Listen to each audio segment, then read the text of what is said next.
अस्सलाम वालेकुम जी प्यारे दोस्तों, क्या हाल चाल है। हाँ जी इफ्तिखार भाई।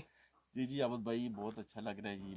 आज़म अफ्रीका जनाब आखिरी कोने से हैं आज सारे दोस्त माशाल्लाह इकट्ठे हुए हैं। नाल तंजानिया आबद भाई। हाँ जी शहजाद भाई। तंजानिया दी सरहद दसो जी परे हाँ जी आबद साहब, पर दसो जी बने माशाल्लाह बहुत अच्छा है, बहुत प्यारा व्यू है। वो कारीगर किधर जा रहे हैं? जरा उस्ताद मैं थे बंदोबस्त करन लगा सारे दोस्त विजिट करो इत्थे। अच्छा जी इफ्तिखार भाई। जी बहुत अच्छी जगह जी, बहुत जबरदस्त है ते चक्कर लाना चाहिए। साहब जी शायद भी जाते हैं साहब जी। जी बिल्कुल जबरदस्त जनाब, आउट क्लास जनाब टूर है। साहब ने गुजरात कड़ियां वाला। ते ओ सामने पपीता लगे। मेरा तो नहीं होता सी भाई शहजाद ये ला। हाँ जी कारीगर साहब। हां जी, क्या हाल है आबद साहब? अल्लाह पाक करम ठीक, शुक्र अल्लाह पाक करम। जी दसो ना बने ਤੁਸੀਂ नहीं पूरी हुई हले तक? बस मिनट दी लाई है ना वो इंदी है भाई साहब। अच्छा अच्छा अच्छा। हाँ